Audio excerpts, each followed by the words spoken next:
அன்பான நண்பர்களே வணக்கம்.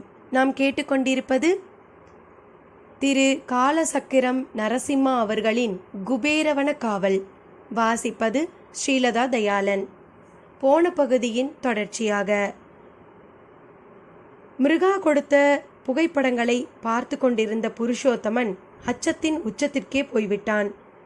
இவள் மிருகரஞ்சிகாவேதான் என்று முடிவு செய்த அவன் எப்படி தப்பினான்? இனி கதைக்குள். மிருகா கொடுத்த ஆல்பத்தை பிரித்தான் புருஷோத்தமன். அதன் முதல் பக்கத்தில் ஒரு சிறு குறிப்பு காணப்பட்டது. எனக்கு மிகவும் பிடித்த புகைப்படங்கள் என்று தன் கையால் எழுதி அதன் கீழே மிருகநயனாயினி என்று தன் கையெழுத்தை போட்டிருந்தாள். புருஷ் வேண்டா விருப்பத்துடன் அந்த பக்கத்தை திருப்பி முதல் போட்டோவை பார்த்தான். ஒரு நதி பாய்ந்து கொண்டிருக்க அதன் கரையில் ஒரு கற்பாறை. அந்த நதிநீர் அரித்ததால் அந்த கற்பாறையில் துவாரங்கள் ஏற்பட்டிருந்தன. அந்த படத்தை சற்று நேரம் பார்த்த புருஷ் அதன் கீழே இருந்த குறிப்பை படித்தான். பெண் நதிநீர் போன்றவள்.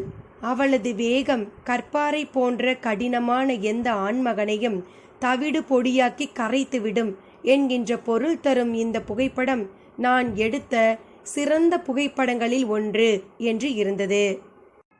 அந்த பக்கத்தை திருப்புவதற்காக எத்தனித்த புருஷின் கை நின்று போனது. அவனது சிந்தையில் ஏதோ பொறி தட்டியது. கருங்கல்லாய் நிலை பெற்று நில்லுங்கால் பெருநீராய் கரைத்திட பாய்ந்தாள். நம்பாடுவான் காலையில் படித்த பாட்டு காதில் ஒலிக்க குப்பென்று வியர்த்தது அவனுக்கு. சட்டென்று அந்த படத்தை பார்ப்பதை தவிர்க்க எண்ணி அந்த பக்கத்தை திருப்பினான். அடுத்த புகைப்படத்தை பார்த்தவன் உறைந்து போனான். நீண்ட பெரும் புல்வெளியில் வெட்டுக்கிளி ஒன்று மேய்வதை க்ளோஸ்அப்பில் எடுத்திருந்தாள் மிருகா. கைகள் நடுங்க அந்த படத்தின் கீழே காணப்பட்ட குறிப்பை பார்த்தாள். புல்லில் அதிகம் சக்தி உள்ளது. அதை மேய்ந்து உண்ணும் குதிரைகளின் சக்தியை ஹார்ஸ் பவர் என்கிறோம். இந்த சக்தியின் மூலக்காரணமான இந்த புல்வெளி கண்ணுக்கு ரம்யமாக உள்ளது.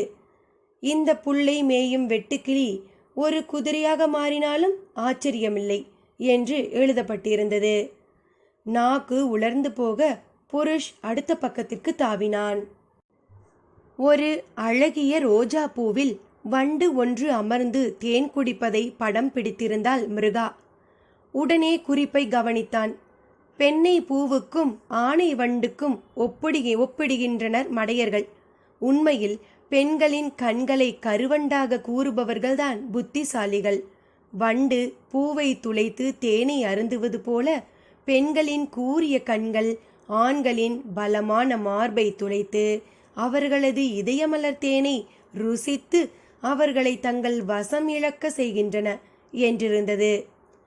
புருஷோத்தமன் தலை முதல் பாதம் வரை நடுங்க அலை ஒன்று பாய்ந்தது. என்ன இது? நம்பாடுவான் இவனிடம் பாட்டாக தெரிவித்த அத்தனை காட்சிகளும் மிருகாவின் ஆல்பத்தில் புகைப்படங்களாக இருக்கின்றனதே. கலக்கத்துடன் அடுத்த பக்கத்தை பார்த்தான். ஒரு ஆலமரத்தினை பிளந்து வளர்ந்திருந்த ஒரு வேப்ப மரத்தின் புகைப்படம் காணப்பட்டது. அவசரமாக குறிப்பை படித்தான். ஆலமரம் ஆண்மையின் சின்னம், வேப்பமரம் பெண்மரம். ஆளை பிளந்திட்ட இம்மரம் பெண் சக்தியின் ஒரு எடுத்துக்காட்டு. ஆண்மை வீழக்கூடியது என்பதனை உணர்த்தும் இப்படம் எனக்கு மிகவும் பிடித்தது என்று எழுதியிருந்தாள் மிருகா. நம்பாடுவான் கூறியிருந்த அத்தனையும் நிதர்சனமான உண்மை என்பதனை உணர்ந்தான் புருஷ். எழுந்து ஓடிவிட வேண்டும் என்கின்ற எண்ணத்தை அடக்கியபடி அடுத்த புகைப்படத்தை பார்த்தான். 2 சிலந்திகள் புணர்ச்சியில் ஈடுபட்டிருக்கும் புகைப்படம். ஆண் சிலந்தி புணர்வில் தன்னை மறந்திருக்க, பெண் சிலந்தி அதன் தலையை கடித்துவிட பார்க்க, திடீரென்று தன் நிலை உணர்ந்த ஆண் சிலந்தி அதனிடமிருந்து தன்னை காப்பாற்றிக் கொள்ள போராடும் புகைப்படம். குறிப்பை கவனித்தான் புருஷ். பெண்ணிடம் சுகத்தை தேடும் ஆண் அவளுக்காக உயிரையும் தர சித்தமாக இருக்க வேண்டும். இதை உணராமல் தன்னை காத்துக்கொள்ள போராடும் இந்த ஆண் சிலந்தியை நான் வெறுக்கிறேன். இந்த புகைப்படத்தை நானே எடுத்தேன். முடிவில் ஆண் சிலந்தி தப்பி ஓடிவிட ஆயாசத்துடன் கிடந்த பெண் சிலந்தியை காண அருவருப்பாக இருந்தது. என் செருப்பால் அதை அடித்து கொன்றேன். இந்த படம் எனக்கு பிடிக்கவே பிடிக்காது. இருந்தாலும் இதை பார்க்கும் போதெல்லாம் எனக்குள் வேகம் பிறப்பதால் இதனை ஆல்பத்தில் வைத்திருக்கிறேன். அதிர்ச்சி மேல் அதிர்ச்சியாக தொடர்ந்து சண்டையிடும் தேள்கள், நல்ல பாம்பை நசுக்கும் மலைப்பாம்பு, புறாவை விரட்டும் பருந்தின் படம், பசுமாட்டின் மீது பாயும் புலியின் படம் என்று நம்பாடுவான் குறிப்பிட்ட அதே வரிசையில் காட்சிகள் காணப்பட்டன. மிருகா அவனை விரட்டும் எச்சினிதான் என்பதனை உறுதிப்பட தெரிவித்தது அந்த ஆல்பம். அடுத்த படத்திற்கு தாவினான் புருஷ். ஒரு இங்கிலாந்து இளவரசியின் புகைப்படமும் அவள் அருகே ஒரு அழகிய இளவரசனின் புகைப்படமும் இருந்தது. குறிப்பை கவனித்தான் புருஷ். இவள்தான் ஹென்ரிட்டா என்கின்ற பிளான்ஜெனட் வம்சத்து இளவரசி. ஸ்டீஃபன் என்கின்ற பக்கத்தில் இருக்கும் தன் சிற்றப்பன் மகனையே காதலித்தாள். ஆண் வாரிசு இல்லாமல் ஹென்ரிட்டாவின் தந்தை இறந்துவிட ஸ்டீஃபன் சிம்மாசனத்தை அபகரித்து கொண்டான். அவள் போராடி ஆட்சியை பிடித்து ஸ்டீஃபனை சிறையில் தள்ளி அவனை சித்திரவதை செய்தாள். ஸ்டீஃபன் மிக அழகாக இருக்கிறான். அவன் சித்திரவதை படுவதை பார்க்க வேண்டும் போல் ஆசையாக இருக்கிறது என்று மிருகா எழுதியிருந்தாள். நம்பாடுவானின் குரல் புருஷோத்தமனின் செவிகளில் ஒலிக்க கலவரத்துடன் எழுந்து நின்றான். ஆல்பம் அவன் கையில் இருந்து நழுவி கம்பளத்தில் விழுந்தது. சோக மிலேச்சனாய் பிரிவியேக துரோக குருதியாய் வன் சிறை ஏற்றினாள். மிருகாவிடம் சிக்குவது ஆபத்து. தான் இங்கே வந்தது முட்டாள்தனம். உடனே இங்கிருந்து தப்பி ஓடிவிட வேண்டும். அறையை சுற்றி நோட்டம் விட்டான் புருஷ். தற்செயலாக மேஜை மீது வைத்திருந்த அந்த நீலக்கல் கோர்த்த சங்கிலி கண்ணில் பட்டது. அவனுக்கு இருந்த கடைசி சிறு சந்தேகத்தையும் போக்கி நம்பாடுவான் குறிப்பிட்ட மிருகரஞ்சிகா என்கின்ற எச்சினி மிருகநயனானி என்னும் பெண்ணாக வந்திருக்கிறாள் என்பதனை ஊர்ஜிதப்படுத்தியது அந்த நீலக்கல் பதித்த பெண்டன்ட். அப்போதுதான் மிருகாவின் அறையை ஒட்டியிருந்த பால்கனியின் முடிவில் இறங்கிச் செல்லும் படிகள் தென்பட்டன. அவை நேராக கீழே கார் ஷெட்டுக்கு அருகே சென்று முடிந்தது. வீட்டிற்குள் நுழையாமல் மிருகா நேராக தன் அறைக்கு செல்வதற்கு வசதியாக அந்த படிக்கட்டுகள் அமைக்கப்பட்டிருந்தன போலும். அந்த படிகளின் வழியை இறங்கி கார் ஷெட்டின் கூரை மீது எளிதாக ஏறி மதில் சுவரை கடந்து சாலையில் இறங்கிவிடலாம் என்பதும் அவனுக்கு புரிந்தது. ஓடு ஓடு என்று உள்ளுணர்வு கூற அந்த பால்கனி படிகளில் பாய்ந்து இறங்கியவன் கார் ஷெட்டின் மீது குதித்து காம்பவுண்ட் சுவரை தாண்டி தெருவில் குதித்தான். அப்படி அவன் தாண்டி செல்வதை கண்டுவிட்ட கிளியோபட்ரா நாய் சோம்பலுடன் ஒரு முறை குறைத்துவிட்டு திரும்பி நின்றது. புருஷ் இன்னும் தனது அறையில் ஆல்பம் பார்த்து கொண்டிருப்பான் என்கின்ற நினைவுடன் மிருகா ஆனந்தமாக குளித்து கொண்டிருந்தாள். புருஷோத்தமன் அந்த சாலையில் தலை தெறிக்க ஓடினான். மிருகரஞ்சிகாவின் வேகத்தை அறிந்து கொண்டு விட்டோம். நம்பாடுவான் கூறியது போல் இனிமேல் வேகமாக ஓடிக்கொண்டே இருக்க வேண்டும் என்கின்ற எண்ணம் முந்தித்தள்ள மின்னல் வேகத்தில் ஓடிக்கொண்டிருந்தான். அப்பாடி, ஒரு வழியா அந்த மிருகாவோட சுயரூபத்தை தெரிஞ்சுண்டாரா அப்பா? அப்புறம் என்னாச்சு தாத்தா? அமுதனின் ஆவல் அதிகரித்தது. உங்க அப்பா ஓடி வந்து என் காலில் விழுந்தான் என்றார் நம்பாடுவான். ஓட்டம் தொடங்கியது. 1939 சென்னை. வேர்த்து விறுவிறுத்து உள்ளே வந்த புருஷோத்தமனை கண்டு கலவரப்பட்டு போனாள் வனஜா. நேராக நம்பாடுவானின் காலில் தடாலென விழுந்தான். என்னப்பா ஆச்சு? பரிவுடன் கேட்டார் நம்பாடுவான். தாத்தா, நீங்க சொன்னது சரி. அந்த பொண்ணு மிருகரஞ்சிகாதான். நீங்க பாட்டா விவரிச்ச அத்தனை காட்சிகளும் அவளோட ஆல்பத்துல புகைப்படங்களா இருந்தன. அது மட்டும் இல்ல, நீலக்கல் பதிச்ச டாலர் ஒன்றும் வச்சிருக்கா. அவ கால் விரல்கள் தரையில பதியல, இடுப்புல மடிப்புகள் இல்ல. சந்தேகமே இல்ல, அவள் அந்த எச்சினி தான் தாத்தா. அவன் படபடப்புடன் பேசினான். இப்படியாவது புரிஞ்சுக்கிட்டியே, இனிமே உனக்கு நல்லதுதான் நடக்கும். அம்மா, என்னடா கண்ணா? மகன் அப்போதே மீண்டு விட்டதை போன்ற நிம்மதி அவள் இதயத்தை கவ்வ பாசத்துடன் கேட்டாள் வனஜா. தாத்தா சொன்னபடி நான் கல்யாணம் பண்ணிக்கிறேம்மா. வனஜாவின் முகம் சந்தோஷத்தில் பூத்தது. என் வயிற்றுல பாலை வாத்துட்டேடா. இப்பவே நான் பொண்ணு தேட ஆரம்பிக்கிறேன். முதல்ல அதை செய்யுமா. வர்ற முகூர்த்தத்திலேயே புருஷோத்தமனுக்கு கல்யாணத்தை முடிச்சுடு. தன் பங்குக்கு சகடவாக்கியும் அவள் சந்தோஷத்தில் பங்கு கொண்டார். அம்மா, நீ வெளியில கூட பொண்ணை தேட வேணாம். நான் அத்தை பொண்ணு ஜோத்சனாவையே கல்யாணம் பண்ணிக்கிறேன். புருஷ் தயக்கத்துடன் சொல்ல வனஜா தன் செவிகளையே நம்ப முடியாமல் அவனை பார்த்தாள். ஜோத்சனா நல்ல அழகிதான், ஆனால் படிப்பு கிடையாது. 6ஆம் வகுப்போடு படிப்புக்கு டாட்டா சொல்லிவிட்டாள். அவள் தந்தை ராமன் ஐயங்காரிடம் தேள்கடி, பாம்புக்கடி அதுக்கெல்லாம் வைத்தியம் கற்றுக்கொண்டு மந்திரம் ஜபித்து விஷத்தை முறிப்பது, மஞ்சள் காமாலை நோய்க்கு மந்திரிப்பது போன்ற விஷயங்களை கற்றிருந்தாள். மந்திரிக்கும் நேரம் போக அருகில் இருக்கும் பார்த்தசாரதி கோயிலே கதி என்று கிடப்பாள். அர்ச்சகர்களிடம் வம்படித்து கொண்டு பெருமாளுக்கு இன்னைக்கு இன்ன அலங்காரம் சாற்றுங்கள் என்று ஐடியா கூறுவாள். பெருமாளுக்கு மாலை தொடுத்து தருவாள். மொத்தத்தில் கோவில்தான் அவள் உலகம். மஞ்சள் பூசி பூ வைத்து ஜோத்சனா நடந்து வரும்போது தாயாரே தன் சந்நிதியை விட்டு எழுந்து வந்து விட்டாளோ என்று தோன்றும். வக்கிர எண்ணங்களை தோற்றுவிக்காத தெய்வீக அழகு ஜோத்சனாவுடையது. வனஜா அவளை அடிக்கடி கோயிலில்தான் பார்ப்பது.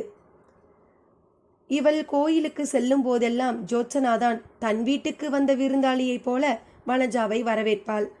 இந்த ஜோத்சனாவைத்தான் கல்யாணம் பண்ணிக்க தான் தயார் என்று கூறியிருந்தான் புருஷ். வனஜா தயங்கினாள். என்னதான் அழகாக பெண்ணாக இருந்தாலும், இவளுடைய நாத்தனார் பெண்ணாக இருந்தாலும் படிப்பு இல்லையே. காலேஜிலே பொருளாதாரம் படிச்சுவிட்டு பெரிய வேலையில் சேரப்போகின்ற புருஷுக்கு போய் ஜோத்சனாவை பார்ப்பது சரியா? வனஜா யோசிப்பதை கண்டு வியர்ந்தார் நம்பாடுவான். வனஜா, அவன்தான் தெல்ல தெளிவா சொல்லிட்டானே அத்தை பொண்ணை பண்ணிக்கிறேன்னு. முறை இருக்குன்னா பண்ணிட வேண்டியது தானே. மாமா, அந்த பொண்ணு ஒரு உதவாக்கற. சதா சர்வ காலமும் கோயிலே கதின்னு கிடக்கிறா. படிப்பு கிடையாது. சுட்டு போட்டாலும் இங்கிலீஷ் வராது, பாடவும் தெரியாது.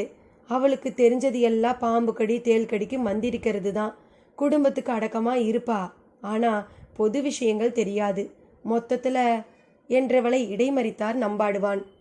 நல்லா இருக்கு போ. நம்ம புருஷோத்தமனுக்கு அப்படிப்பட்ட பொண்ணு தான் தேவை. கோயிலே கதின்னு இருக்கிற பொண்ணுக்கு தான் பகவான் கடாச்சம் அதிகமாக இருக்கும். இவளை மாதிரி விஷ ஜந்துக்கள் கடிக்கிற இதுக்கு மந்திரிக்கிற பொண்ணுங்களால தான் மிருகா மாதிரி விஷ ஜந்துக்களை சமாளிக்க முடியும். இது பகவான் நியமித்த உறவு. முதல் காரியமாக உன் நாத்தனார்கிட்ட பேசி இந்த கல்யாணத்தை முடி. நம்பாடுவான் கூற அன்றிரவே தன் நாத்தனார் வீட்டுக்கு கிளம்பி விட்டாள் வனஜா. வாங்கோ மன்னி, வாய் நிறைய வரவேற்றாள். இவள் கணவன் திருமலையின் தங்கை சுந்தரவல்லி. இங்கே பாருங்கோ யார் வந்திருக்கா என்று சுந்தரவல்லி குரல் கொடுக்க கையில் திவ்ய பிரபந்த புத்தகத்துடன் மூக்கில் வழிந்திருந்த கண்ணாடியுமாக அங்கே பிரசன்னமானார் ராமன் ஐயங்கார். எப்படிமா இருக்க வனஜா? பிள்ளையாண்டா சௌக்கியமா? ஈசி சேரில் சாய்ந்தபடி 4000 திவ்ய பிரபந்த புத்தகத்தை தன் மடி மீது பரத்தி கொண்டார் ராமன். அவன் சௌக்கியமா இருக்கணும்னு தான் உங்களை தேடிண்டு வந்திருக்க. பீடிகையுடன் விவகாரத்தில் இறங்கினாள் வனஜா. என்ன விஷயம் சொல்லுங்க மன்னி. மிடறு விழுங்கிய வனஜா பிறகு மடமடவென்று விஷயத்தை சொன்னாள். சுந்தரி, புருஷோத்தமனுக்கு இன்னும் 2 மாசத்துல படிப்பு முடிஞ்சிடும். அவன் ஃப்ரெண்டு நாகராஜனோட அப்பா மூலமாக சென்னகேசவ முதலியார் கம்பெனியில் அசிஸ்டன்ட் மேனேஜர் உத்தியோகம் காத்துன்ருக்கு. படிப்பு முடிஞ்ச கையோடு வேலையில் சேர சொல்லிட்டா. மாதம் 150 ரூபாய் தரா, அப்புறம் 200 ஆக்கிடுவா. அதனால் சுந்தரியும் ராமன் ஐயங்காரும் அவளை வியர்ப்புடன் பார்த்தனர். புருஷோத்தமனுக்கு கல்யாணம் பண்ணிடலாம்னு பார்க்குறேன். உங்களுக்கு சம்மதம்னா ஜோத்சனாவை எங்காத்து மாட்டு பொண்ணா ஆக்கிடலாம்னு ஒரு எண்ணம். சுந்தரவல்லி பிரமிப்புடன் வனஜாவை பார்த்தாள். அவளுக்கு உள்ளூர ஆசை வெகு நாட்களாகவே இருந்தது. ஆனால் கல்லூரியில் படிக்கும் புருஷோத்தமன் கர்நாடகமான தனது பெண்ணை எங்கே திரும்பி பார்க்க போகிறான் என்கின்ற எண்ணத்தில் தனது ஆசையை மனதிற்குள்ளேயே பூட்டி வைத்திருந்தாள். இப்போது வனஜாவே வந்து விஷயத்தை பிரஸ்தாபித்ததும் பரமானந்தத்தில் மூழ்கி போனாள். கரும்பு தின்ன கூலியா மன்னி? உணர்ச்சியுடன் சொன்னவளை சும்மா இரு என்று பார்வையாளை அடக்கினார் ராமர் ஐயங்கார். வனஜா, உன் பிள்ளையோட அபிப்பிராயத்தை கேட்டியோ? சந்தேகத்துடன் இழுத்தார். அவன் ஆசைப்பட்டுதான் அண்ணா நான் வந்திருக்கேன். வனஜா கூறிய பதில் அடுக்கலையில் இருந்த ஜோத்சனாவின் காதில் அமுதமாய் பொழிந்தது. பலமுறை கோவிலுக்கு போகும்போதும் கடைக்கு போகும்போதும் இவளும் புருஷோத்தமனும் தெருவிலே சந்தித்தது உண்டு. இவளும் தலையை குனிந்து கொண்டு போய்விடுவாள். அவனும் கண்டு கொள்ள மாட்டான். அத்தை பெண் மாமா பிள்ளை உறவு என்பதால் பேசினாலே ஊரார் ஜோடி சேர்த்து விடுவார்களோ என்ற பயம் இருவருக்குமே இருந்தது. ஜோத்சனாவுக்கு புருஷ் மீது கொள்ளை ஆசை. ஆனால் அவன் எங்கே தன்னை சீந்த போகிறான் என்கின்ற மனப்பான்மையில் அவனை நெருங்கவே பயந்தாள். புருஷோத்தமனுக்கும் அவள் மீது எந்தவித அபிப்பிராயமும் இல்லை. நண்பர்களுடன் ஒரு நாள் அரட்டை அடித்து கொண்டிருந்த போது தெருவில் சென்று கொண்டிருந்த பெண்களை பற்றி கமாண்ட் அடித்து கொண்டிருந்த இவனுடைய நண்பர்கள் அந்த பக்கமாக ஜோத்சனா வந்தபோது மௌனம் சாதித்தனர். இவனது அத்தை பெண் என்பதனை தெரியாத நண்பன் ஒருவன் ஜோத்சனாவை பார்த்ததும் புகழ்ந்து தள்ளிவிட்டான். பொண்ணுனா இவ பொண்ணு, இவ அழக பார்க்கறச்ச கையை எடுத்து கும்பிடு தோணுது, எவ்வளவு அடக்கமா தலை குனிஞ்சிட்டு போறா பாரு என்று சர்டிஃபிகேட் கொடுக்க ஜோத்சனாவை நினைத்து பெருமைப்பட்டான் புருஷ். ஆனால் அவளை கல்யாணம் செய்து கொள்ள வேண்டும் என்கின்ற எண்ணம் எப்போதும் வந்ததில்லை. மிருகா கொடுத்த அதிர்ச்சியில் ஜோத்சனா மாதிரி பெண் அவன் கண்களுக்கு உயர்ந்தவளாக தெரியவே தன் தாயிடம் அவளை கல்யாணம் செய்து கொள்ள சம்மதத்தை தெரிவித்தான். ஒரு முறை புருஷ் கோயிலுக்கு வந்தபோது இருவரும் தாயார் சந்நிதியில் சந்தித்து கொண்டனர். தன்னுடைய மாமா பையன் என்று புருஷோத்தமனை அவள் அர்ச்சகருக்கு அறிமுகப்படுத்த அவர் அவனுக்கு விசேஷ மரியாதைகளை செய்து அனுப்பினார். அப்போது கூட இருவரும் பேசிக்கொள்ளவே இல்லை. இன்று அவன் தன்னை கல்யாணம் செய்து கொள்ள ஆசைப்படுவதாக வனஜா மாமி கூறியதும் ஸ்தம்பித்து போய்விட்டாள். ஜோத்சனாவுக்கு ஆச்சரியம்தான். அவன் கல்லூரியில் உடன் படிக்கும் பல பெண்கள் இருக்கிறார்களே, அவர்களில் ஒருத்தி கூடவா அவனை வசீகரிக்கவில்லை? தன்னிடம் அப்படி என்ன கண்டுவிட்டான்? அழகை தவிர தன்னிடம் வேறு ஒரு தகுதியும் இல்லையே. ஒருவேளை அழகு மட்டும் போதுமென்று நினைத்து விட்டாரோ? ஜோத்சனாவுக்கு துள்ளி குதித்து ஓடியாட வேண்டும் போல் இருந்தது. அங்கிருந்த பார்த்தசாரதி பெருமாள் படத்தை கண்கலங்க நோக்கினாள். உன் கோயிலை சுத்தி சுத்தி வந்ததுக்கா எனக்கு இந்த சந்தோஷத்தை தர்ற? உணர்ச்சியுடன் படத்தை நமஸ்கரித்தாள். தொடர்ந்து கூடத்தில் நடைபெறும் உரையாடலை கவனித்தாள். அவள் அப்பா ராமன் ஐயங்கார் வனஜாவிடம் கூறிக்கொண்டிருந்தார். வனஜா, சீர்னு என்னால் பிரமாதமா எதுவும் பண்ணிட முடியாதுமா. நான் கோயில் பரிசாரகன். மாப்பிள்ளைக்கு பொருளாக செய்ய முடியலனாலும் தேகப்பாடு நிறைய செய்வேன். என் பிள்ளை வரதன் இருக்கான். என் காலத்துக்கு அப்புறமும் அவன் நீடிச்சு செய்வான். வனஜா நெகிழ்ந்து போனாள். நீங்கள் சொல்லவே வேண்டாம் அண்ணா. புருஷோத்தமனோட அப்பா சொல்லிகிட்டே இருப்பார், உறவு விட்டு போகாமல் ஜோத்சனாவைத்தான் பண்ணிக்கணும்னு. அவரோட விருப்பம் பூர்த்தி ஆகணும். நீங்கள் நாள் பாருங்கோ. தனியாக நிச்சயதார்த்தம் வேணாம், முகூர்த்தத்துக்கு நாள் பார்த்துடுங்கோ. ராமன் ஐயங்காரின் மகன் வரதன் சமயம் பார்த்து உள்ளே நுழைய விவரத்தை அறிந்ததும் ஓடிப்போய் ஜோத்சனாவின் முதுகில் மகிழ்ச்சியுடன் தட்டினான். போய் மாமியார் காலில் வில்லுடி. லோட்டாவில் பாலை எடுத்துக்கொண்டு போய் பணிவுடன் வனஜா முன்பு வைத்தவள் அவளை நமஸ்கரித்தாள். சீக்கிரமே கல்யாணம் நடக்கட்டுமா? ராமன் ஐயங்கார் பஞ்சாங்கத்தை எடுத்து அப்படியும் இப்படியுமாக புரட்டியவர் கீழ்கண்ணால் வனஜாவை பார்த்தார். வனஜா, என் பொண்ணு நட்சத்திரத்துப்படி இந்த மாதம் சுக்ல சதுர்த்தி திதி நல்லா இருக்கு. அதாவது மே 3ஆம் தேதி கல்யாணத்தை வச்சுக்கலாமா? பேசா செய்யுங்கோ. அதுக்கென்ன, அவனோட பரீட்சையும் முடிஞ்சிடும். அது சரி, ஜோத்சனா நட்சத்திரம் என்ன? மறந்துட்டேனே. வனஜா கேட்டாள். மிருகசீரிடம். வாயெல்லாம் பல்லாக சுந்தரவல்லி சொன்னாள். மிருகம் என்கின்ற உச்சரிப்பு ஒரு அதிர்வை ஏற்படுத்த வனஜா குடித்து கொண்டிருந்த பால் புரை ஏறியது. புருஷா மிருகமா காமதேனுவா? 1939 சென்னை. வனஜா குழப்பத்துடன் வீட்டிற்குள் வந்தாள். வனஜா, கல்யாணம் நிச்சயம் பண்ணிட்டியா? முகத்தில் ஏன் சுரத்தே இல்லாமல் இருக்கு? நம்பாடுவான் கண்டுபிடித்து விட்டார். கல்யாணம் நிச்சயம் பண்ணிட்டேன். பொண்ணோட நட்சத்திரம் மிருகசீரிடம்னு சொன்னான். அதனால் கொஞ்சம் சஞ்சலமாக இருக்கு. மிருகசீரிடத்துக்கு என்ன குறை? பெயரில் மிருகம் இருக்கே. வனஜா சொல்ல நம்பாடுவான் சிரித்தார். அட பைத்தியக்கார பெண்ணே, இதை நினச்சா கவலைப்படுற? மிருகசீரிடம் நல்ல நட்சத்திரம். புருஷா மிருகமும் மிருகந்தான், காமதேனுவும் மிருகந்தான். அவ காமதேனு ரகமாக இருப்பா. தைரியமாக கல்யாணத்தை நடத்து.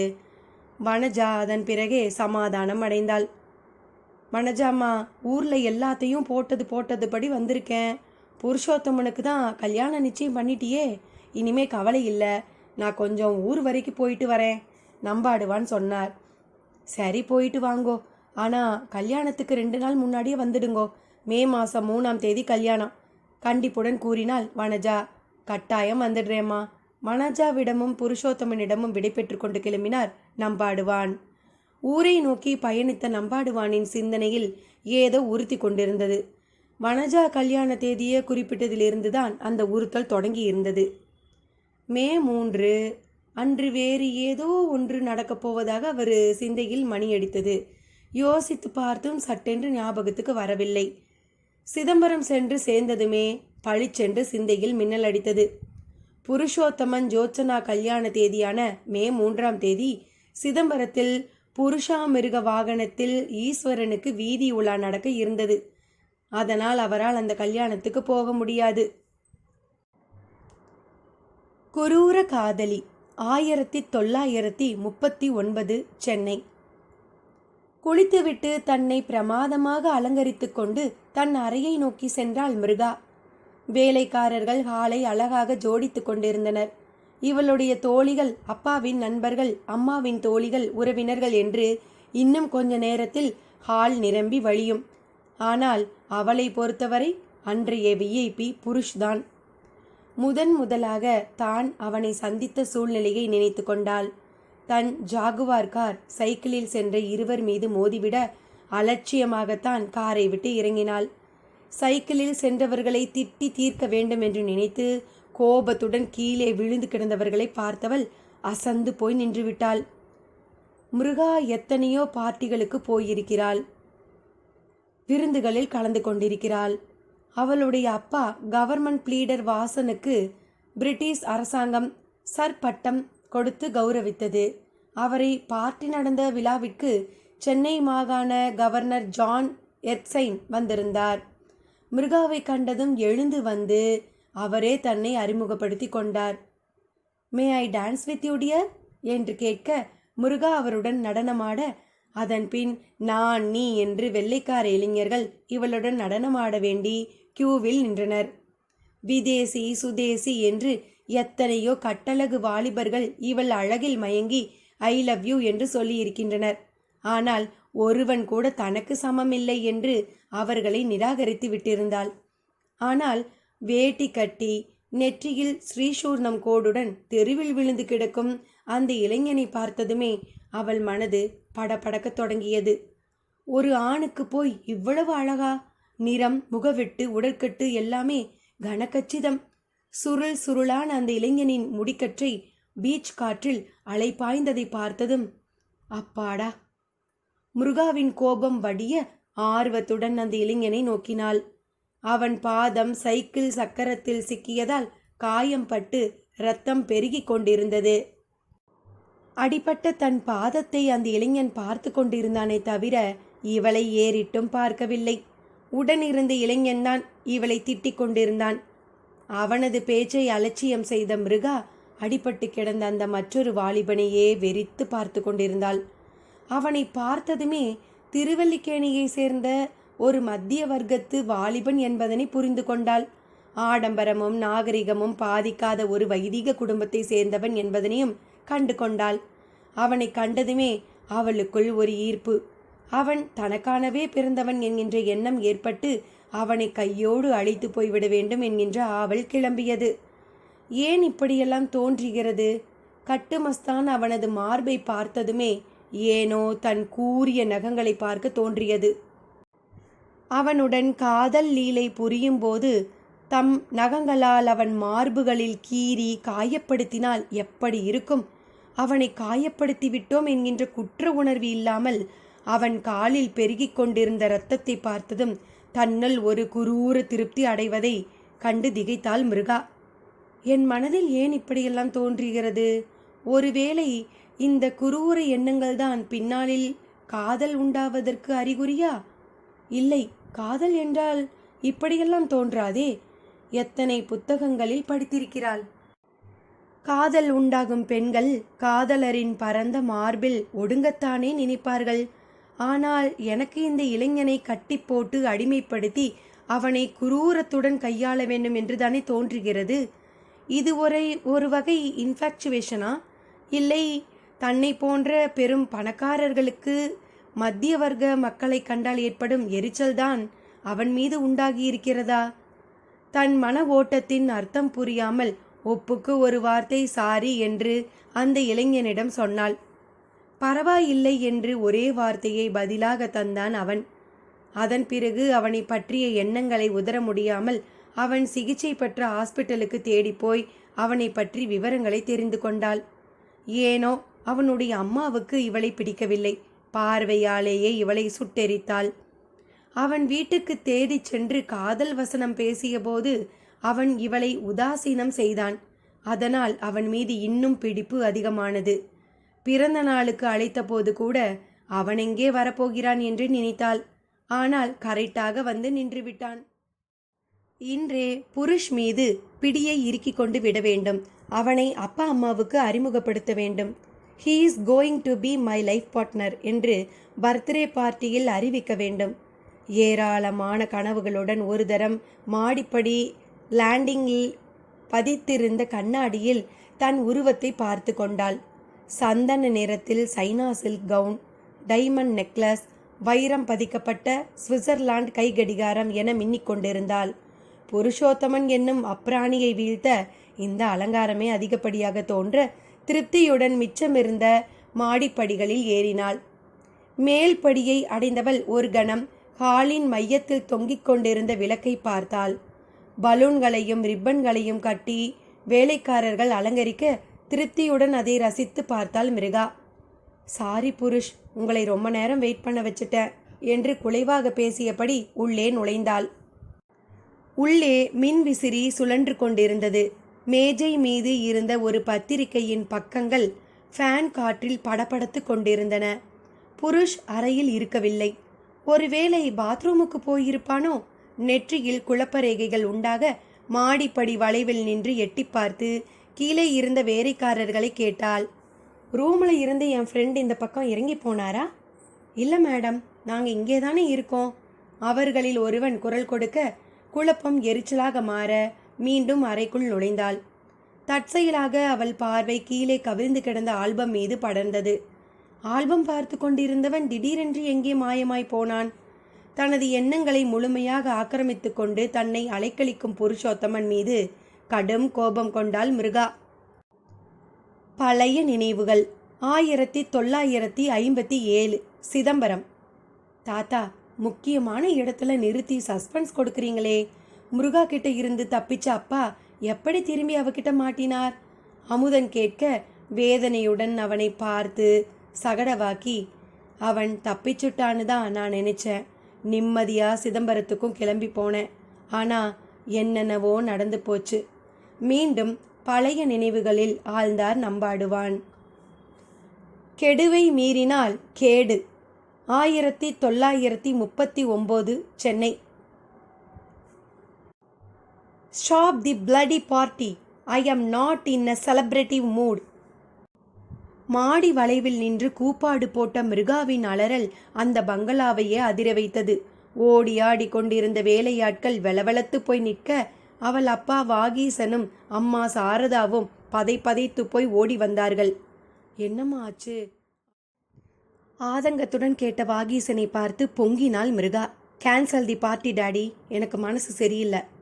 என்ன ஆச்சு மிருகா, என்ன நடந்து போச்சுன்னு பார்ட்டியை கேன்சல் பண்ண சொல்கிற என்ற சாரதாவை அடக்கினார் வாகீசன். மிருகாவை செல்லமாக அணைத்தபடி அருகில் இருந்த ஸ்டடி ரூமுக்குள் அழைத்துச் செல்ல சாரதா அவர்களை பின்தொடர்ந்தாள். கதவை மூடிய வாகீசன் மிருகாவை அங்கிருந்த சோஃபாவில் அமர வைத்தார். நவ் டெல் மீ சைல்ட், என்னாச்சு மிருகா? அவரை ஒருமுறை ஏறெடுத்து பார்த்தவள் பின்னால் நின்ற சாரதாவை அலட்சியப்படுத்தினாள். அப்பா, நான் ஒருத்தனை லவ் பண்ணுறேன். என்னடி சொல்கிற என்று அலறிய சாரதாவை அடக்கினார் வாகீசன். மீண்டும் மிருகாவை கனிவுடன் பார்த்தார். யாரை லவ் பண்ணுற? இப்போ உங்களுக்கு அறிமுகப்படுத்தினேனே, புருஷோத்தமன், அவரைத்தான் லவ் பண்ணுறேன். வாட்? கம்மான் மிருகா, விளையாடாதே, சிரித்தார் வாகீசன். இல்லை டாடி, ஐ ஆம் சீரியஸ். நான் கல்யாணம் பண்ணிண்டா அவனைத்தான் பண்ணிப்பேன். இல்லைனா எனக்கு கல்யாணமே வேணாம். அவனை பார்க்குறச்சையே ஒரு 10ஆம் பஸ்லையா தெரியறான். மிருகா நம்ம சொசைட்டிக்கு சரிப்பட்டு வரமாட்டான், மறுத்தார் வாகீசன். சொசைட்டியை விடுங்கோ, அவர் ஐயங்கார், நாம ஐயர். இந்த சம்பந்தம் எப்படி ஒத்து வரும்? தன் பங்குக்கு சாரதா எதிர்ப்பை காட்டினாள். மிருகா சாரதாவை கோபத்துடன் பார்த்தாள். இதெல்லாம் எனக்கு ஒரு விஷயமே இல்லை. எனக்கு அவன் வேணும். என்னோட வருங்கால கணவன் யாருன்னு உங்களுக்கு அடையாளம் காண்பிச்சிட்டேன். இனிமே எங்க கல்யாணத்தை நடத்த வேண்டியது உங்க கடமை. மிருகாவின் குரல் உறுதியுடன் ஒலிக்க, இனி அவள் முடிவை மாற்றுவது கடினம் என்பதனை புரிந்து கொண்டார் வாகீசன். என்ன மிருகா இது? Be sensible. உன் அத்தை பிள்ளை யக்னமூர்த்தி உன்னைத்தான் கல்யாணம் பண்ணிப்பேன்னு ஒத்த காலில் நிற்கிறான். அவ குடும்பத்தை பற்றி உனக்கு தெரியுமா? வெள்ளைக்காராளுக்கே கடன் கொடுத்த பரம்பரை. திப்பு சுல்தானுக்கும் பிரிட்டிஷுக்கும் யுத்தம் நடந்தப்ப அவங்க மூதாதையர்கள் பிரிட்டிஷ்காரர்களுக்கு ஃபண்ட்ஸ் கொடுத்து உதவி இருக்கா.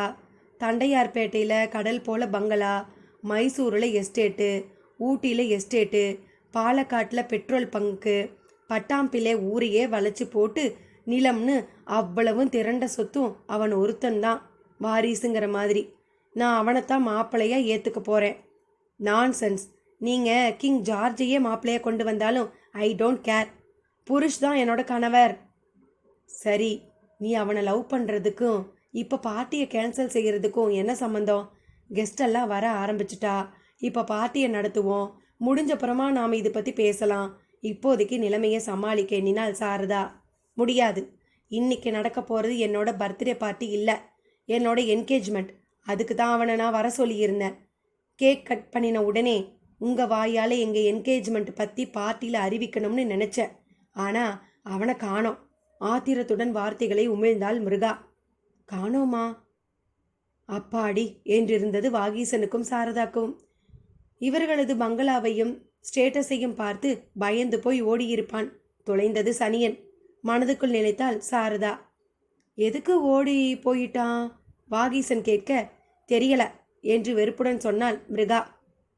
Good returns மிருகா. அவனால் நம்ம சொசைட்டியை சந்திக்க முடியாதுமா. நீ ஒரு ராஜகுமாரி. உனக்காக பெரிய பெரிய அரண்மனை கதவுகள் எல்லாம் திறந்திருக்கு. போயும் போயும் அந்த மிடில் கிளாஸ் பையனை போய் ஆசைப்படுறியே. அவன் வீடு எங்கே இருக்கு? வாகீசன் கேட்டார். ட்ரிப்ளிகனில் ஒரு சந்தலை இருக்கிற ஒரு வீட்டில் சின்ன போர்ஷனில் ரெண்ட்டுக்கு இருக்கான், மிருகா கூறினாள். வெல், நம்ம ஆண்டனி கிளியோபட்ராவுக்கே பெரிய ரூம் கொடுத்துருக்கோம். அதை விட சின்ன போர்ஷனில் இருக்கிற அந்த பையனோட உன்னால் எப்படி காலந்தள்ள முடியும்? நாம் ட்ரெஸ் போட்டுக்கிறதுக்கு கூட கோட் வச்சுருக்கோம். ட்ரிப்ளிகனில் டவலை கட்டின்ட்டு கூட தெருவில் நடப்பா. நீ கூப்பிட்ட உடனே ஆண்டனியும் கிளியோபட்ராவும் ஓடி வரும். ட்ரிப்ளிகனில் இருட்டு ரூமில் பெருச்சாளி தான் ஓடி வரும். No baby, this is not the life for you. நான் உன்னை பக்கிங்ஹாம் பேலஸுக்கே அழைச்சிட்டு போயிருக்கேன். உன்னை எப்படி என்னால் ட்ரிப்ளிகனுக்கு அனுப்ப முடியும்? நயமாக பேசி அவள் மனதை மாற்ற முயன்றார் வாகீசன். உங்கள் ஸ்டேட்டஸை கொண்டு போய் குப்பையில் போடுங்க. எனக்கு புருஷோத்தமன் தான் வேணும் வேணும். மிருகா அடம் பிடித்தாள். சாரி மிருகா. முதல் தடவையா பொறுமை இழந்தார் வாகீசன். நான் என் கடின உழைப்பால் சர்பட்டம் வாங்கியிருக்கேன். உனக்கு தெரியும் பிரிட்டிஷ்காரங்க என்னை எவ்வளவு மதிக்கிறாங்கன்னு. உன்னோட கல்யாணத்தை பெரிய லெவலில் பண்ணி அவங்கள அசத்த வேணும்னு நினச்சிருக்கேன். ஸோ புருஷோத்தமனை என்னால் மாப்பிள்ளையாக நினச்சி கூட பார்க்க முடியாது. மிருகா அவரை குரோதத்துடன் பார்த்தபடி எழுந்தாள். ஐ வான் யூ டாடி. நீங்கள் புருஷ மாப்பிள்ளையாக ஏத்துண்டு தான் ஆகணும். அப்படி அவனை ஏற்றுக்க மாட்டீங்கன்னா உங்கள் பொண்ணை நீங்கள் இழக்க நேரிடும். என்னை பற்றி உங்களுக்கு தெரியும். அப்புறம் உங்கள் இஷ்டம். சொல்லிவிட்டு கதவை திறந்து கொண்டு வெளியேறியவள் படார் என்று தன் பின்னால் அதை அரைந்து சாத்தினாள். வாகீசன் அரண்டு போய் நின்றிருந்தார். கல்லை கல்லோடு நெல்லை நெல்லோடு. 1939 சென்னை. வாகீசனின் நீண்ட பிளைமவுத் கார் அந்த குறுகலான சந்தில் நுழையாது என்று டிரைவர் திட்டவட்டமாக கூறிவிட வேறு வழியின்றி காரை பார்த்தசாரதி கோயில் குளத்தருகே நிறுத்தும்படி பணிந்தார். காரை விட்டு இறங்கியவர் முகத்தை கர்ச்சிப்பால் துடைத்தபடி அந்த சந்தினுள் நுழைந்து நடந்தார். சிரமப்பட்டுதான் புருஷோத்தமன் குடியிருந்த வீட்டை கண்டுபிடித்தார். தெருவில் நின்றபடி அந்த வீட்டினுள் எட்டி பார்த்தார். இங்கே புருஷோத்தமன்னு? ஆமாம், இந்த வீடு தான். புலக்கடையில் கடைசி போர்ஷன், கிணத்துக்கு பின்னாடி. நீங்கள் யாரு? பொண்ணை வயலின் கிளாஸ் சேர்க்க வந்திருக்கேளா என்று வீட்டுக்காரர் ரகோத்தமராவ் கேட்க அவருக்கு பதில் கூறாமல் நடந்தார் வாகீசன். பைத்தியக்கார பெண்ணு, இந்த டஞ்சனில் இருப்பவனை போய் கல்யாணம் செய்து கொள்ள வேண்டும்னு சொல்கிறாளே. மிருகாவினால் ஒரு வேளை இங்கே வாழ முடியுமா? மேடம். யாரு? சமையல் அறையிலிருந்து எட்டி பார்த்த வனஜா தன் போர்ஷன் வாசலில் கோட் சூட்டுடன் மரியாதைப்பட்ட மனிதர் ஒருவர் நிற்பதைக் கண்டு வியர்ப்புடன் வெளியே வந்தாள். மேடம், நான் மிருகாவோட அப்பா என்று அவர் கூறிய அடுத்த கணம் அவர் வந்திருப்பதன் நோக்கத்தை புரிந்து கொண்டாள் வனஜா. வாங்கோ என்று அவரை உள்ளே அனுமதித்தவள் மேற்கொண்டு என்ன பேசுவது என்று தெரியாமல் விழித்தாள். வனஜாவை பார்த்ததுமே வாகீசன் தான் ஏன் தான் இங்கே வந்தோம் என்று தன்னையே நொந்து கொண்டார். இவர் வீட்டு சமையல்காரி வேலைக்காரி கூட இவளை விட நேர்த்தியாக உடை அணிந்திருப்பாள். கிழிந்த நூல் புடவையில் தலையெல்லாம் கலைந்து முகத்தில் முடிப்புரள ஏழ்மையில் மொத்த உருவாய் நின்றாள். ஒரு சிறிய அறை, சமையலறை தடுப்புடன் கூடிய ஒரு சின்ன ஹால் என்று இவரது கார் ஷெட்டுவை விட சிறியதாக இருந்த போர்ஷனை அருவருப்புடன் பார்த்தார். பகல் நேரத்திலேயே இருள் அந்த போர்ஷனில் தாண்டவமாடியது. வனஜா அவர் என்ன ஓட்டத்தை புரிந்து கொண்டவளைப் போல பேசினாள். மாமா, நீங்க எதுக்கு வந்திருக்கீங்கோன்னு எனக்கு தெரியாது. ஆனா இன்னைக்கு அஸ்தமிங்கிறதால நல்ல காரியமா பேச வந்திருக்க மாட்டீங்கோ. உங்க பொண்ணு மிருகாவை நானும் பார்த்துருக்கேன். அவ விவரம் தெரியாத சின்ன பொண்ணு. அவளோட ஆசைகளை நிறைவேற்றணுங்கிற ஒரே காரணத்துக்காக நீங்க இங்கே வந்திருந்தீங்கன்னா உங்க எண்ணத்தை மாத்திக்கணும். என் பையன் புருஷோத்தம உங்க பொண்ணுக்கு ஏத்தவன் கிடையாது. உங்க சம்பந்தியா என்ன உங்க மனுஷா முன்னாடி நிறுத்தினீங்கன்னா இவ்வளவு நாளா நீங்க சேர்த்து வச்சிருந்த உங்க செல்வாக்கும் மதிப்பும் ஒரு க்ஷணத்துல இழந்துடுவீங்கோ. எங்க போர்ஷன் உங்க கார் ஷெட்டை விட சின்னதுன்னு நினைக்கிறேன். சின்ன பொண்ணுக்கு ஆசைகள் அதிகம். கடை தெருவில் பார்க்குற எதை பார்த்தாலும் வாங்க தோணும். அந்த மாதிரி தான் மிருகாவுக்கும் தோணியிருக்கு. தயவு செய்து அவளோட மனசை மாற்ற பாருங்கோ. என் பையனால் உங்கள் பொண்ணை வாழ வைக்க முடியாது. நீங்கள் கப்பலில் கடல் கடந்து வெளிநாட்டுக்கு போகிறவா. இதோ இந்த கிணத்தங்கரையை கூட நான் அதிகமாக தாண்டி போனதில்லை. என் பையனை தயவு செய்து விட்டுடுங்கோ. கையெடுத்து கும்பிட்டாள் வனஜா. அவளது தோற்றத்தினால் அருவருப்பு அடைந்திருந்த வாகீசன் அவளது தெளிவான பேச்சை கேட்டு அயர்ந்து போய் நின்று விட்டார். மிருகாவின் அப்பா என்றதும் கூளை கும்பிடு போட்டு மரியாதை செய்து இது வேண்டும் அது வேண்டும் என்று கேட்டு ஒரு பெரிய லிஸ்டையே நீட்டுவாள் என்றுதான் எதிர்பார்த்து வந்திருந்தார். ஆனால் இந்த கல்யாணத்தில் தனக்கு விருப்பமில்லை என்கிறாளே. என்னோட பொண்ணு உங்க பையனைத்தான் கல்யாணம் பண்ணிப்பேன்னு சொல்றாளே, நான் என்ன பண்றது? வாகீசன் சொன்னார். கண் எப்பவுமே பார்த்தது எல்லாம் ஆசைப்படும். அதனால தான் பெண்களை தலை குனிந்து நிலத்தை பார்த்து நடக்க சொல்கிறா. ஒரு 10 நாளைக்கு உங்கள் பொண்ணை பெரிய பெரிய பணக்கார ஆத்துக்கெல்லாம் அழைச்சிட்டு போங்கோ. எங்கள் புருஷோத்தமனை விட லட்சணமான பையன்கள் அவளுக்கு காட்டுங்க. தன்னால் இவனை மறந்துடுவா. உங்கள் தகுதிக்கு ஏற்ற வரனை பாருங்க. மிருகாவை சந்தோஷமாக வாழ வைங்க. கல்லை கல்லோடவும் நெல்லை நெல்லோடவும் போடணுங்க. அவ பிடிவாதம் பிடிச்சா கூட ஒரு தகப்பனாரா அவளுக்கு நீங்கள் நல்லதை தான் பண்ணணும். இதுவே நம்ம கடைசி சந்திப்பாக இருக்கட்டும். வாகீசன் விக்கித்து போய் நின்றார். சர்பட்டம் பெற்ற கவர்மெண்ட் ப்ளீட்டரான தன்னிடம் மிக அழகாக தன் பக்க நியாயத்தை உரைத்து அவர் மதிப்பில் உயர்ந்து நின்றாள் வனஜா. மேடம், நீங்கள் சொல்கிறது அத்தனையும் வாஸ்தவந்தான். நிச்சயம் மிருகா மனசை மாத்துறேன். நீங்களும் உங்கள் பையனை. என் பையன் அந்த மாதிரி ஆசைகளை வளர்த்துக்கல. அவனுக்கு நான் என் நாத்தனார் பொண்ணை பேசி முடிச்சாச்சு. வர்ற மே மாதம் 3ஆம் தேதி புருஷோத்தமனுக்கு கல்யாணம். இந்த விஷயம் மிருகாவுக்கு தெரிய வேண்டாம் என்றவள் தயக்கத்துடன் அவரை பார்த்தாள். காப்பி கொடுத்தா சாப்பிடுவேலா? வனஜா ஒன்றுமே நடவாதது மாதிரி பேச்சை திருப்ப, இல்லைம்மா, நான் அவசரமாக போகணும். நான் கிளம்புறேன். இனிமே மிருகா இந்த பக்கம் வராமல் நான் பார்த்துக்கிறேன். ரொம்ப தேங்க்ஸ். வனஜாவை நோக்கி கை கூப்பியவர் மனபாரம் நீங்கியவராக தன் காரை நோக்கி யோசனையுடன் நடந்தார்.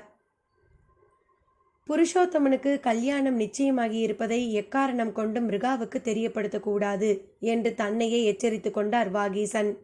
வனஜா கூறியது போல கல்லை கல்லோடும் நெல்லை நெல்லோடும் போட வேண்டும் என்று வாகீசன் தீர்மானித்தார். உடனடியாக பாலக்காட்டில் இருக்கும் தன் அக்கா மகன் யக்னமூர்த்திக்கும் அவனுடைய வளர்ப்பு தாய் ஆதிரா அர்த்தஜனத்துக்கும் கடிதம் எழுதி அவர்களை வரவழைக்க முடிவு செய்தார் வாகீசன். பட்டாம்பி பட்டயம் 1939. பட்டாம்பி. பட்டாம்பி கேரளா. பட்டாம்பியின் ஒரு பகுதியான யாக்கரா கிராமத்தின் நுழைவாயிலில் அந்த மாட்டு வண்டி நிற்க அதிலிருந்து இறங்கினால் ஆதிரா அந்தர்ஜனம். 50 வயதை எட்டி பிடித்திருக்கும் ஆதிரா பார்ப்பதற்கே விசித்திரமாக காட்சியளித்தாள். கூந்தலை அள்ளி கொண்டையாக போட்டிருந்தாள். நெற்றியில் கருஞ்சாந்தினால் திலகம் காணப்பட்டது. கண்களில் தீட்டியிருந்த மை அவளுடைய காதுகள் வரை நீண்டிருந்தது. கருப்பு நிற புடவையை உடுத்தியிருந்தாள். அவளது வெண்மை நிறம் இன்னும் அதிகம் பளீரிட்டது. மாட்டு வண்டிக்காரனிடம் பணத்தை தந்தவள் மெதுவாக யாக்ரஜா ஜமீன் மாளிகையின் இடிபாடுகளை நோக்கி நடந்தாள். 16ஆம் நூற்றாண்டில் இவ்வழியாக ஆதிரா அந்தர்ஜனம் நடந்து சென்றிருந்தால் இருபுறமும் கிராமத்து மக்கள் நின்று யாக்ரஜா ஜமீன்தாரிணி ஆதிரா அந்தர்ஜனம் வாழ்க என்று வாழ்த்தொலி வழங்கியிருப்பார்களோ என்னவோ. ஆனால் இப்போது யாக்ரஜா ஜமீன் இல்லையே. அந்த ஜமீன் இருந்த இடத்தில் புல் முளைத்து போனது. அடையாளத்திற்கு யாக்ரா குடும்பம் மட்டும் இருக்கிறது. அந்த கிராமத்தில் 4-5 கல்காச்சும் குடும்பங்கள் மட்டுமே உள்ளன. யாக்கரா கிராமத்தின் எல்லையில் ஓடும் யாக்கை புலா கரையோரம் பிரசித்தி பெற்ற யாக்கரா ஜமீன் மாளிகை ஒரு காலத்தில் இருந்தது. யாக்கரா ஜமீன் என்றாலே அந்த காலத்தில் வாய் பிளப்பார்கள். யாக்கரை ஜமீனில் திரண்ட சொத்துக்களை பற்றி சிலாகித்து பேசாதவர்கள் கிடையாது. அந்த ஜமீனின் குலகாவு, அதாவது குடும்ப கோயில், புலாதர முகுந்தம் அம்பலம் 8 திக்கும் புகழ்பெற்றது. இந்த கோவிலை சுற்றி யாக்கை புலா ஓடியதால் இந்த அம்பலத்திற்கு புலாதர முகுந்தன் என்று பெயரிடப்பட்டது. எல்லையில்லா ஐஸ்வர்யத்திற்கு பெயர் போனது யாக்கரா ஜமீனும் அதனை சேர்ந்த புலாதரன் அம்பலமும். வைர வைடூரிய நவரத்தின ஹாரங்கள், ஸ்வர்ண கட்டிகள், இதை தவிர தங்கள் ஜமீன் மாளிகையில் இடமில்லை என்று அம்பல நிலவரையில் ஜமீன்தாரர்கள் பயன்படுத்தி வைத்த பொக்கிஷங்கள் என்று அளவிட முடியாத செல்வம் இந்த ஜமீனுக்கு உண்டு. திருவோணம் அன்று புலாதர முகுந்தனுக்கு ஸ்வர்ண நாணயங்களால் அபிஷேகம் செய்து அந்த நாணயங்களை பிரசாதமாக ஏழை மக்களுக்கு அள்ளி தருவார்களாம் யாக்கரா ஜமீன்தார்கள். இவ்வளவு கீர்த்தியுடன் ஆண்ட யாக்கரா ஜமீனுக்கு பெரும் ஆபத்து திப்பு சுல்தான் வடிவில் வந்தது. ஜமீனின் திரண்ட செல்வத்தை பற்றி கேள்விப்பட்ட திப்பு சுல்தான் தனது கேரள படையெடுப்பின் போது சூறையாடப்பட வேண்டிய பட்டியலில் யாக்கரா ஜமீனையும் சேர்த்தான். திப்பு சுல்தான் தங்கள் சொத்துக்களை கொள்ளையடிக்கப் போவதை அறிந்த யாக்கரா ஜமீன்தார் மற்ற ஜமீன்களுடன் தொடர்பு கொண்டார். திப்பு சுல்தான் படையெடுத்து வருவதற்குள் அத்தனை செல்வங்களையும் திரட்டி வண்டிகளில் ஏற்றி பத்திரமாக எடுத்து சென்று எங்கேயாவது பத்திரப்படுத்தி வைக்க வேண்டும் என்று எல்லா ஜமீன்களும் முடிவு செய்தன. அதன்படி யாக்ரா ஜமீனின் பொக்கிஷங்கள், விலை மதிப்பில்லா வைர வைடூரியங்கள், அம்பல நிலவரையில் பதுக்கி வைக்கப்பட்டிருந்த தங்க கட்டிகள் அனைத்தையும் வண்டிகளில் நிரப்பி ஜமீன் காவலாட்களின் பாதுகாப்பில் எங்கோ எடுத்து செல்லப்பட்டன. வண்டிகள் கிளம்புவதற்கு முன் ஜமீன் கணக்கர் ஜமீன்தாரிடம் ஒரு பட்டயத்தை அளித்தார். ஜமீனிலிருந்து அகற்றப்படுத்தப்படும் அந்த திரண்ட பொக்கிஷத்தின் பட்டியல்தான்.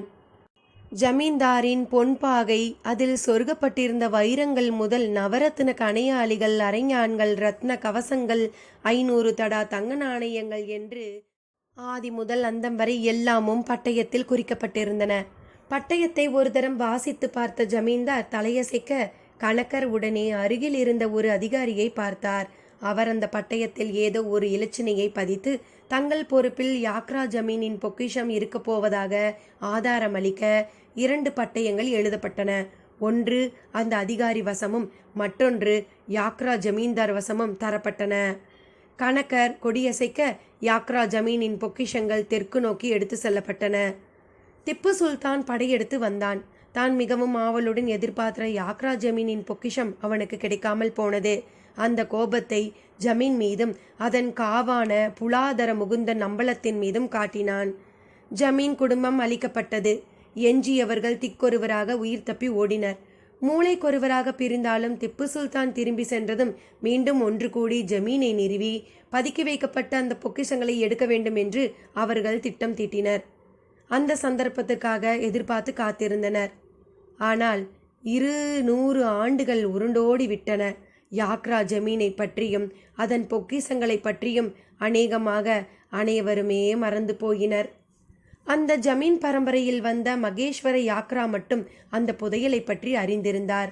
அவர் வசம் இருந்த பட்டயம் பொக்கிஷம் இருப்பது உண்மை என்பதனை உணர்த்தியது. அவர் வசம் இருந்த பட்டயத்தில் திருவாங்கூர் சமஸ்தான இலச்சினை காணப்பட்டது.